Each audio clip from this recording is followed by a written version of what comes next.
Welcome to Curious Conversations, where we explore the power of curiosity in philanthropy and social change. I'm Marianne Fernandez, founder of The Curious Philanthropist, an organization that helps people dream big about the positive impact they can make in the world. With our special guests, we'll be exploring how asking curious questions can lead to deeper impact and meaningful change. For a conversation on curiosity and transitions, I'm delighted to be joined by Susan Bradley, pioneer, author, and the founder of the Sudden Money Institute and the Financial Transitionist Institute. Susan has spent decades helping individuals navigate the emotional and practical complexities of major life transitions, especially when money is involved. Her work sits at the powerful intersection of personal change, financial decision-making, and human connection. In this conversation, we'll explore how curiosity can be a compass during life's biggest shifts, guiding us not just toward clarity, but toward meaning. Hi, Susan. Hi, Marianne. Oh my gosh, I am so honored to have you because not only are you a pioneer in the financial services industry, you are, I think, such a great role model for women.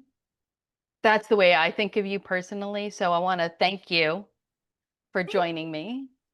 It's a pleasure. I love the work you're doing. Thank It's you. pioneer to pioneer. Okay. Crossing my fingers that I have your longevity. So for those who shockingly may not know you, can you share a little bit about the story of Sudden Money Institute and really how your curiosity led you to create sort of a whole new way of thinking about financial transitions? Thanks. Yeah, it started in 1995 actually, so that's a good 30 plus ago.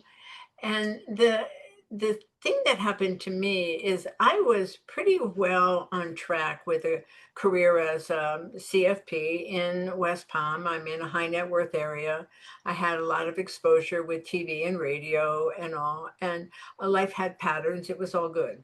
I was approached by a national law firm about a class action lawsuit with women with breast implant medical complications, and it was probably thousands. They had 300 some.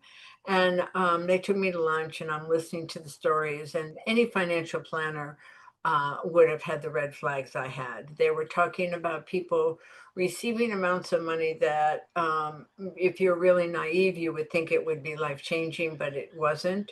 And they were making life altering decisions like, I'm going to get divorced because I can live on my own, or I'm going to buy this house and then I'll pay it off when the money comes. Everything when the money comes.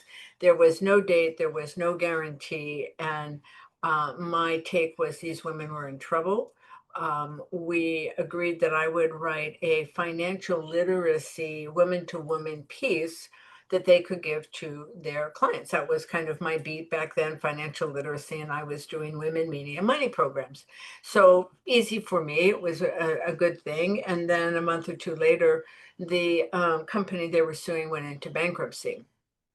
And the lawyers called me and said the deal's off, the bankruptcy. I said, oh my God, these women are going to go in bankruptcy too. This is what I was afraid of. And they said, oh, don't worry about that. We handle bankruptcy. And actually, that comment was the pivot point for my life. It was so cold. It was so dismissive. And in my head, I was thinking, I was trying to talk to women I would never meet about this idea of having money coming to them that they thought was life changing, making decisions before anything was solid. I just knew it had to be tough. So while I was preparing for this white paper for the law firm, I reached out to colleagues nationally to say, what do we do with this? What is the protocol? I thought there was a protocol. It turns out there was no protocol. They didn't use the term transition. The liquidity event or money in motion was used.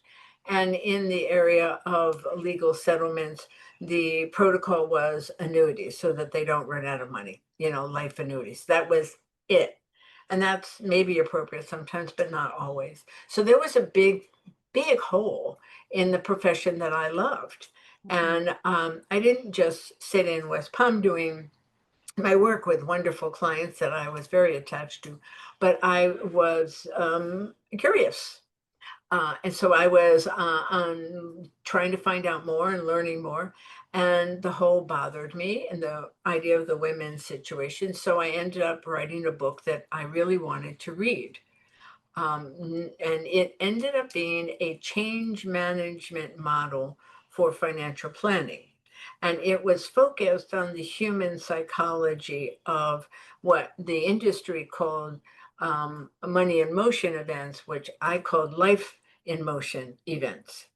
Mhm. I didn't even know the term transition back then, Marianne, and now we're transitionists. I found Bill Bridges' book a couple of years later and started to study transitions. Um, so I ended up having some colleagues that wanted to be part of it, part of the curiosity. Somehow through this and that, I ended up with a New York publisher. So it was, had the publicity of that. That's back when they actually paid you to write a book. Amazing. That's how old it was. Came out in 2000. And so I had a lot of national publicity on the subject, but unfortunately, the name of the book mischaracterized the work. It's not about lottery winners and people who don't know how to handle a lot of money. It's about everyday clients that go through everyday life events like divorce and retirement and death and change in health and sale of a Mhm. business. These are pivotal points. And we, as the financial planning industry, treated them as transactional points, not as human points. Yeah, so people were looking at as, yay, another planning opportunity. And you were thinking there's something more to that. This is personal. This is a human situation. It was actually interpreted, I would say, in a crude way, a money grab. Everyone thought that I was going to be getting all these oddball inheritors or lottery winners, and they weren't smart enough to know what to do so I could have my way with them, was really what they thought. It was so insulting that that thought was out there, but it reoccurred. Mm. So it's kind of how the industry of wealth management treated liquidity events and life transitions. They were transaction opportunities. The research says 70% of people who hire financial planners do so because of major life events.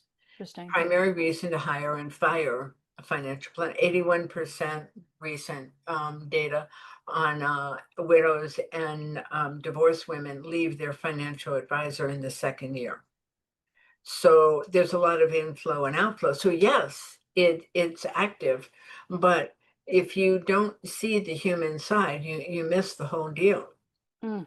Remind us the name of the book again. Sudden money, managing a financial windfall. You can Mm. imagine the publishers love that. Love, Yeah. you know, and so everybody would say I'd be on one of the national news, CNN or something, and at the end I was trying to make the point about how hard it is. But from a human point of view, they would all kind of chuckle at the end. They go, "Ah, yeah, Susan, but we'd all love to have that problem." Very dismissive of the Mm. challenges that come when your whole life is shifting, either because of more money or less money, or maybe the responsibility of money. When those events happen, everything changes. Mm. It takes Yeah, about 5 years to settle back in. It's not a quickie. that's great. I mean, fantastic, fantastic work. Tell me a little bit about the financial transitionist designation. Hmm. Well, we started meeting in 2000 when the book came out. My colleagues wanted it, so we started it. And we're not sudden money advisors because of all the mischaracterization I just mentioned. But years into, we'd meet every year. We went on retreats. We really were digging into the psychology, the neurology, the sociology of these events. And it's fascinating, all of that. And so one day someone said, we're just not sudden money event advisors. Who are we? And the term transitionist came up. And it turns out the definition of a transition is one who is skilled and trained to manage change. Well, that was fitting, but we weren't just general transitionists. We were financial transitionists.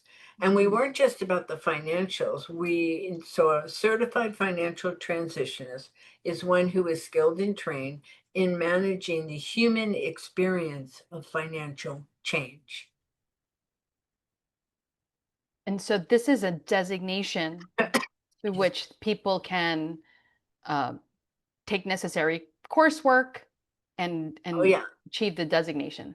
Yeah, when we voted as we were a community of practice. We would come together and say, how is this working with your clients? Did this have, what are the repeatable challenges that people in these long list of life events, Mm. retirement, widowhood, divorce, all that, what were the repeatable challenges and at what stages? So we understood that we had stages. We prepared people for the event.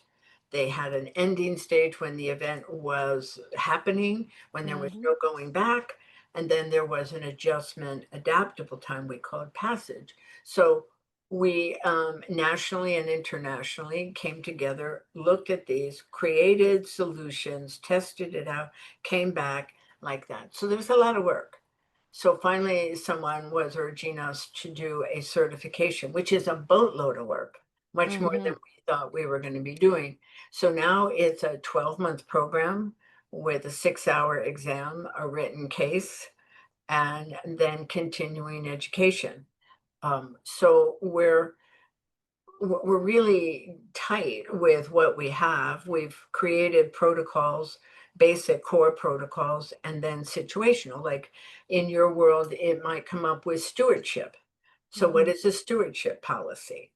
And how does a family form one? And the philanthropists that, or the advisors and the advisors who work with you would know that. When I worked with the NFL, it was how do they create a family policy? How does this new money coming to one member of the family impact everyone else? What are the things that are okay? What are the things they want to do and not want to do?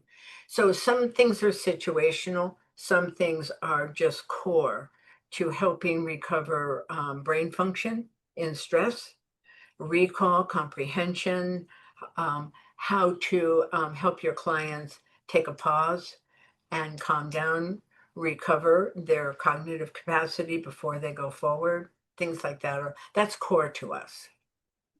That's great. And now I can see why you say transitions often take at least 5 years. Yeah, the adjustment to a life altering event that changes all your routines and responsibilities, how money works, how relationship works. You can put everything into play with legal documents and portfolios, Mm. but then someone has to absorb all that. Yeah. And Yeah. that's liminality. And that's where I think philanthropy comes in. Oh, interesting. So before we jump into liminality and philanthropy, I wanted to just dig in a little bit more about exploring the role of curiosity in life transitions. So when Yes. people face a major life transition like inheritance, divorce, retirement, or even windfall, why do you think curiosity is often overlooked? And why do you feel like that this is really something crucial? Oof. Well, our culture doesn't like uncertainty. Mm. And our culture really and our professions don't like curiosity, they like certitude. So if you're my client, I want to know what you want, when you want. I want to know all the particulars, your health, your relationships, your money. Then I feed that all into a process I'm familiar with, and then I tell you what you should do. And that is wash and repeat kind of stuff.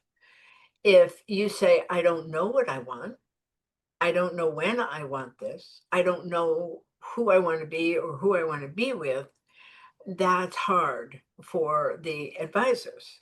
Sure. So, what they want to do is do the money decisions with you and let you take care of yourself on everything else. Hmm.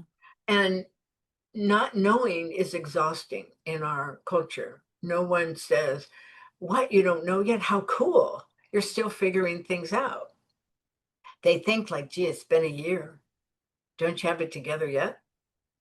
So we get rid of curiosity. Our culture likes to expedite change. And I think nature, human nature, the way everything is built, it really encourages exploration instead of experience change rather than to just expedite it. Within change is all kinds of possibilities for us. That's when we make our pivotal choices in life that we live with for until the next thing happens. It's big stuff. Yeah, curiosity is almost a form of bravery because having to hold a question without an answer, I think is really brave. It's difficult. That's why I think we need to have, we call ourselves thinking partners at that point. So yeah, when we train a CEFT, they've got a background in financial planning, estate planning, and something. So they have their primary. But what they're learning to do is to do that with all the humanality that we're looking at, Mm. but also to walk with them, help be their guide for the 4 or 5 years after you take care of all the details when people are reimagining and reshaping. Yeah. Because you want to be encouraged and maybe even shown how. Like we have different workbooks that people could use or trainings on reimagining retirement or writing your new narrative. Because that's we live the narrative, the story we tell about ourselves. It's a time to step back and rethink Mhm. those things. Mm. Are there any common sort of mindsets or assumptions that you have seen people sort of make or hold during these transitional times where you feel like curiosity can actually help them, I don't want to say address the challenge, but sort of ride along that challenge or yeah, or live with it in a way that isn't pressure filled? I think it really helps when you can normalize not knowing and you can elevate it to a skill, to a not just a survival skill, but a life skill to reimagine. And if you give people enough process and encouragement to figure it out on their own, you don't want to tell someone, oh, you've always been good at this, so therefore go do that. They may want to completely reinvent themselves, but that takes time. Sometimes people want to reinvent themselves and then they find out halfway through, nah, I don't really like that. And that's okay. To have somebody, instead of saying you failed, to say, wow, that was really a good try. What's next? Take a break, then figure out what's next. So I think it's about normalizing it, elevating it, and giving people a name like the name liminality, which is Mhm. the liminal space in a transit between the way life was, take care of all the details. Then there's a transit. Mhm. There's a process to get to the next. It happens in years, and it's if you can live with that space, it's fertile ground. If you're a gardener, it's like the perfect weather, the perfect soil, the perfect seeds, and you just have to have the patience to cultivate your garden. It's a Mhm. beautiful time, and it comes after tragedy, it comes after great celebration, it comes after planned events, it comes after surprise events. It doesn't matter what the event is. Those events that change life trigger this new space. And if you have someone who helps you live in that space, live well, not you're not like, Mhm. a hot mess the whole time. Mhm. And if you are for a while, so Mhm. let it be. Um, it's a really beautiful thing, but our culture, our families, our friends, even predators around liquidity events, they don't Mm. like it. They want choices, they want decisions. Yes, exactly. I mean, I think our society prides itself, assessing something quickly, making a quick decision, acting quickly.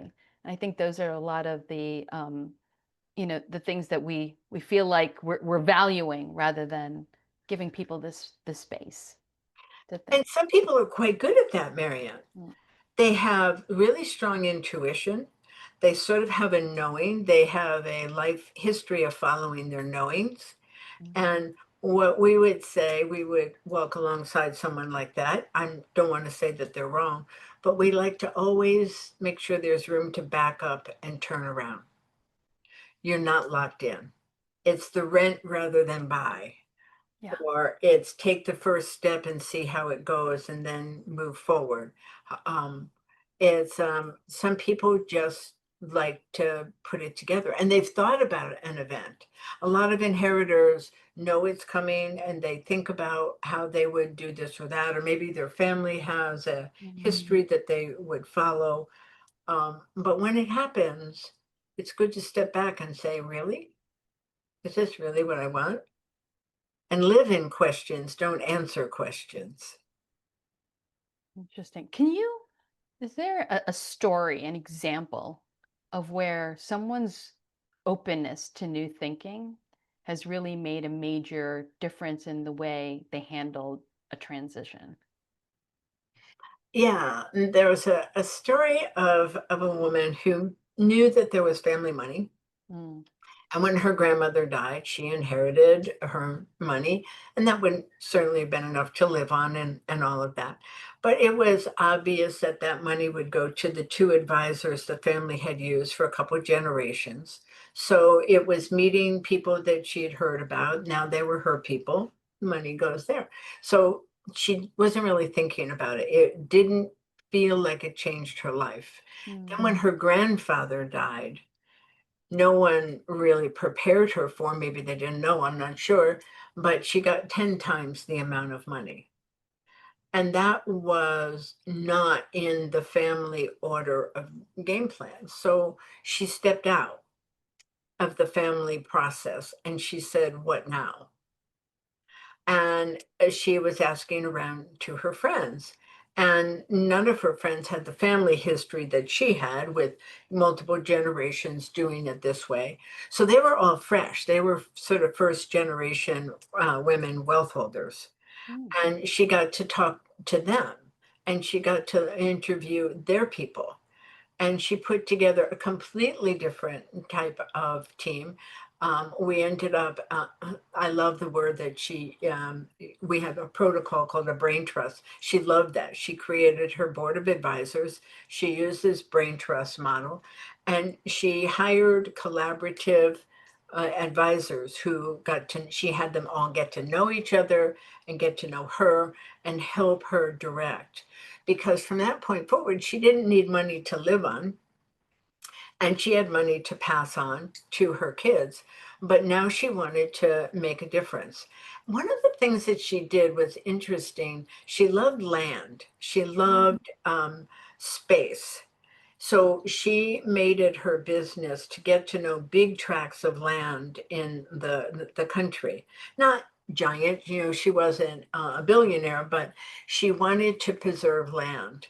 So she was always open to figuring out about a land purchase and put it in Mm. a trust and that. And it wasn't one geographical area, so she got to travel. And it was the cool thing is she loved the wilderness. So she got to walk the land, get to know the people, and she still makes those kinds of purchases for her trust today.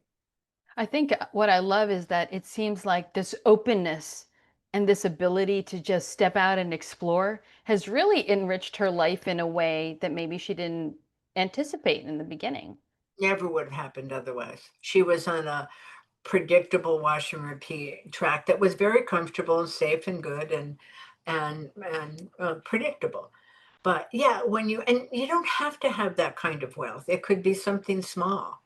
It could be a change in your own health. So you leave your career and you get a golden parachute or something, so you're okay. But then what are you doing with the part of you that does work? Mm. So I love the idea of uh, transition, new brain trust. I love that idea. So I'm trying to think of like other practical sort of tools and advice that you might have for people that are living through this. So how can someone sort of begin to reframe um, maybe fear or resistance as an opportunity for real curiosity instead of feeling sort of threatened or closed off. Yeah, all of that can come into play. There's no Mm, question. I think that one of the big things is to have a person who is your thinking partner or a team like the Brain Trust who gets it that you need a lot of space and you need safe space to process. We only have three protocols in this huge body of work we've mm, developed. We have three protocols. Keep the client safe is number one. And that's safe from making regrettable choices. Could be relationship, money, whatever. So that means you've got to really help people understand their choices and test out choices. What are the what ifs for them? What if I did this and that? Help them build that ability to question and then test questions. The mhm. next is to go to the balcony. You can't see everything in the details. So the idea is when you get stuck or when you're starting something, go to a high space so you can see the whole landscape and you can ask why, or you can come back and do some fundamentals like these meetings that I have aren't working for me. What is the communication that I want from the people in my world? How can I be supportive? I feel like I'm being, told what to do or I'm drowning. How to reorganize your team. It's a balcony conversation. And the third is to give the work back. So don't step in and be the expert in someone's life. Be their guide, be their thinking partner, be their expert in what you're expert in. Money management, estate, and philanthropy.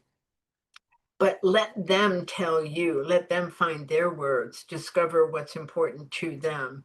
And we have structured conversations about things like that to help people discover their words, their feelings. So it's not just, oh yeah, this and oh yeah, that. How do you Mhm. process? So keep the client safe, get to the balcony every time you need it, know what to do up there, and give the work back is our structure. It took us That's a great. long time to get rid of all the other stuff and boil it down to just that. No, that's great, and it's nice and clear. So, as an advisor, you're an amazing advisor. So give us some tips, some nuance about how we create that safe space for our clients so that they are willing to explore, willing to ask the hard questions, willing to shift. What's your advice for advisors in creating that safe space? A lot of it starts at the very beginning, and there's two kinds of beginnings.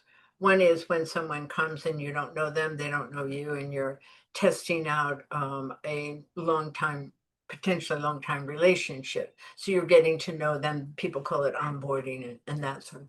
The other new beginning is when their life has been thrown into a whole new set of circumstances because as humans, we have a universal stress response to change. Everybody does it differently, but we know it's happening. So it's important to go back and find out and help someone find out who they are now, what they need, and all of that. So it's that establishing the communication that works for them. How some people are very definite, Marianne. They need to be given options or they freeze up. Other people tend to not say anything in a meeting and they look like they're not paying attention, but that's how they think, how they're processing. Some people need to analyze, some people just need the bullet points. So when you know that about someone, you're presenting information and creating space for them that is really tailored to them. That's a big one. Knowing how to stop the decision-making process and pause and step back and reassess. A repeatable process, of doing that and how it fits in. Managing, creating shared language over expectations or their story or what do we do when we step back? What's the red flag? So Mhm. you start to build processes familiar. So as much as everything is changing for someone when they're with you, there's some familiar patterns. They're safe.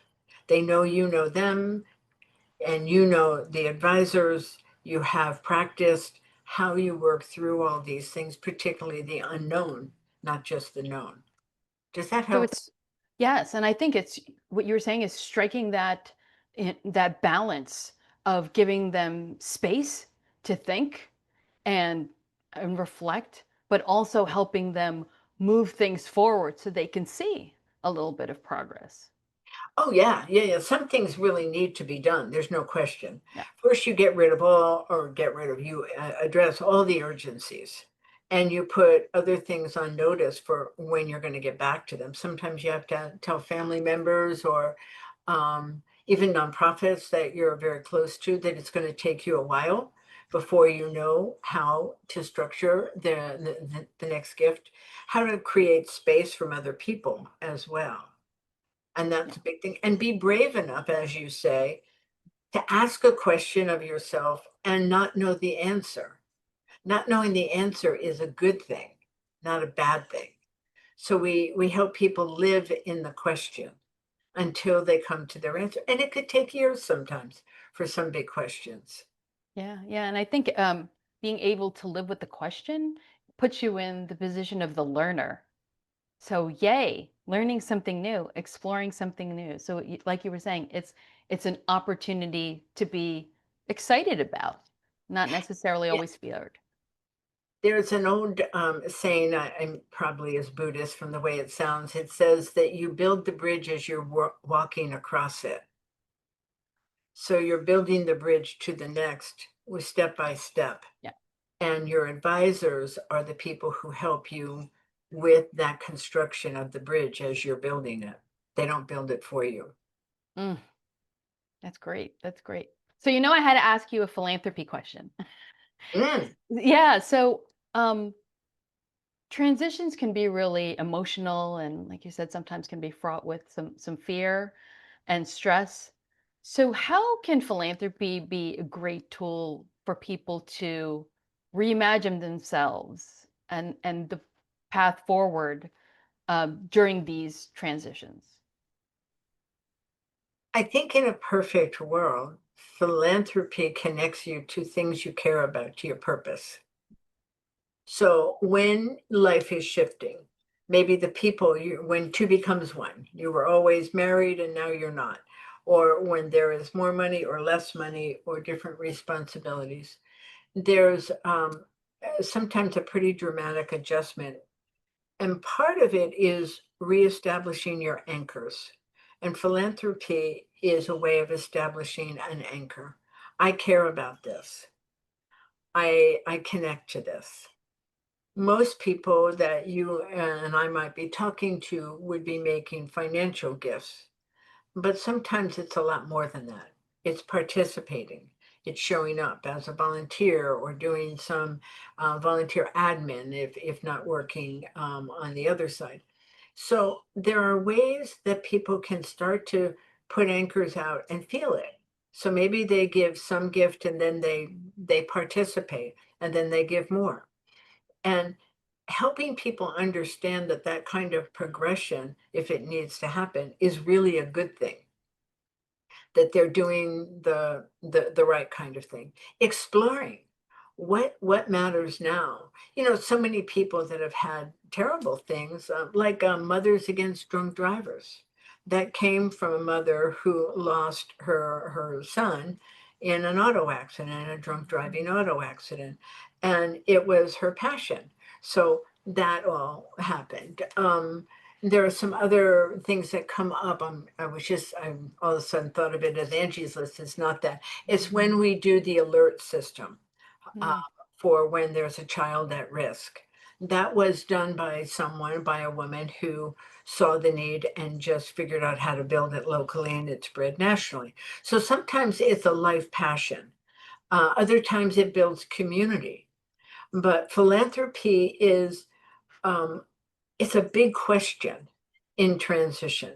Sometimes it comes up right away when you're talking about allocating your assets and your income. Um, and sometimes maybe it's a continuation of what you have done with an increase or a decrease.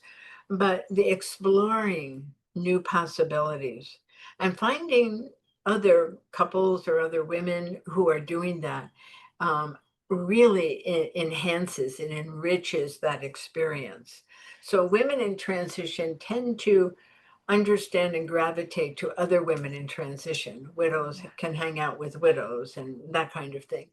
And if philanthropy is the topic, it's so beautiful to see all the different ideas and have professionals come and guide the conversation because sometimes people don't know all the ways. So Yes. there's an openness, and we want to encourage that openness.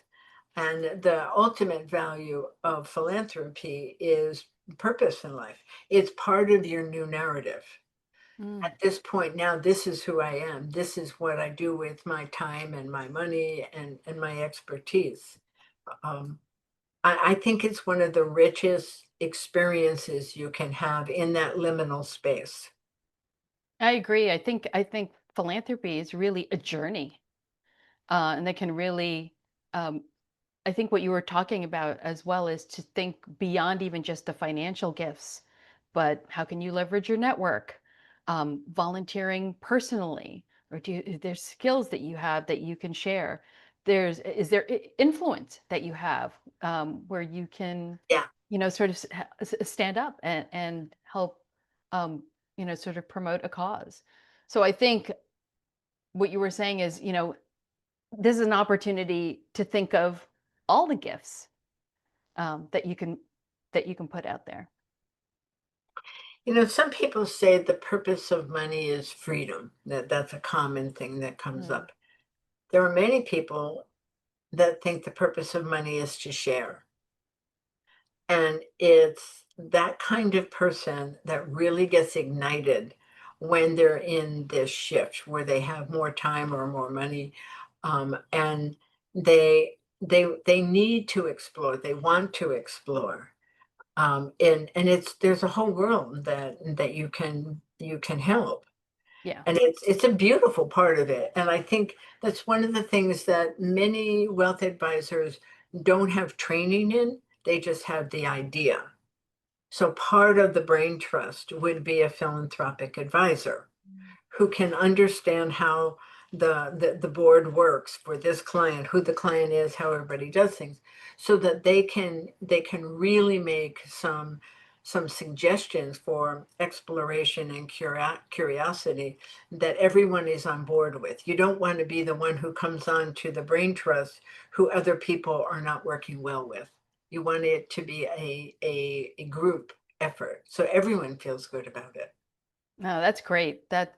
And I really feel like sometimes people are scared to just try because they feel like they need to be good at this. They need to be perfect at it. The donations all have to be something that they feel is successful. But in philanthropy, I think you try things. Some things work out really, really well. Other things you want to adjust, you tweak, you try again. And so just letting people know that it is an iterative process, that nothing will be perfect Yes. the first time around. I think giving people that flexibility and a little bit of grace for themselves to go ahead and explore, I think that is really important. So one last question for you. So, as people navigate these big transitions, is there a question that you feel like people often omit when they're going through these transitions?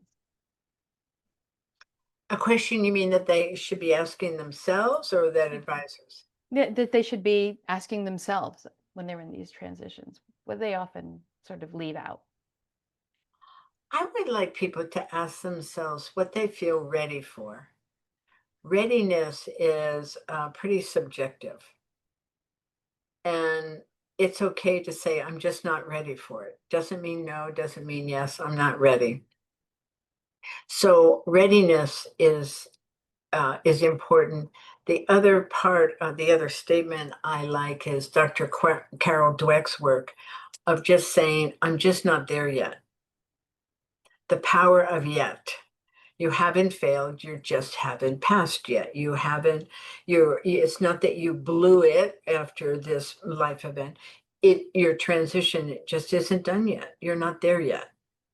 And it's such a hopeful, positive way of looking at some of the tougher points that you face when you're going through this. Because these can be tiring, they can be confusing, there can be self-doubt, there can be a lack of grace, as I like that word that you had used. And to just give yourself permission to just not be there yet. I'm just not ready. I'll get there. I think that's a great way to end this conversation with such sage advice. Thank you so much, Susan. I I love hope we get to see each other soon. I do as well. I love the work you're doing, Thank Marianne. Keep you. it going. Thank you. Thanks. Thank you for Bye. the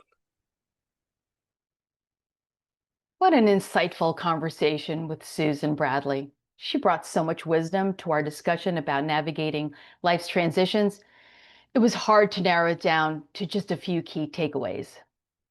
First, Susan reminded us that transitions aren't just about big, high stakes life events like receiving an inheritance or selling a business. These principles apply to all of us in everyday life. In fact, 70% of people hire an advisor because of a life event. And yet, over 80% end up leaving that advisor by the second year. That says a lot about the need for better support during these times of change. Another important point, transitions don't happen overnight. It can take, on average, about 5 years to fully settle after a major life event. That's why patience with ourselves and with others is so essential. Susan also talked about how our culture tends to resist uncertainty. We crave clarity and answers, but as humans, we are wired to adapt and grow through change. So she encouraged us to stay open and curious, to normalize not knowing as a vital life skill. Living in the questions rather than rushing to answer them can create space for reinvention. Having a trusted person or a small, quote unquote, brain trust is another critical piece. These are the people who know you well, who really get it, and who can provide a safe space for you to process and test out choices. The brain trust can consist of trusted family, advisors, or any others who really understand you. For advisors, Susan shared a powerful reminder. Don't step in as the expert on someone's life. Be the expert in your field, yes, and create space for your client to discover what really matters most to them in their own words. Some clients process by talking things through. Others need quiet reflection. So customizing your approach to their natural patterns builds trust and connection. We also explored the role philanthropy can play during times of transition.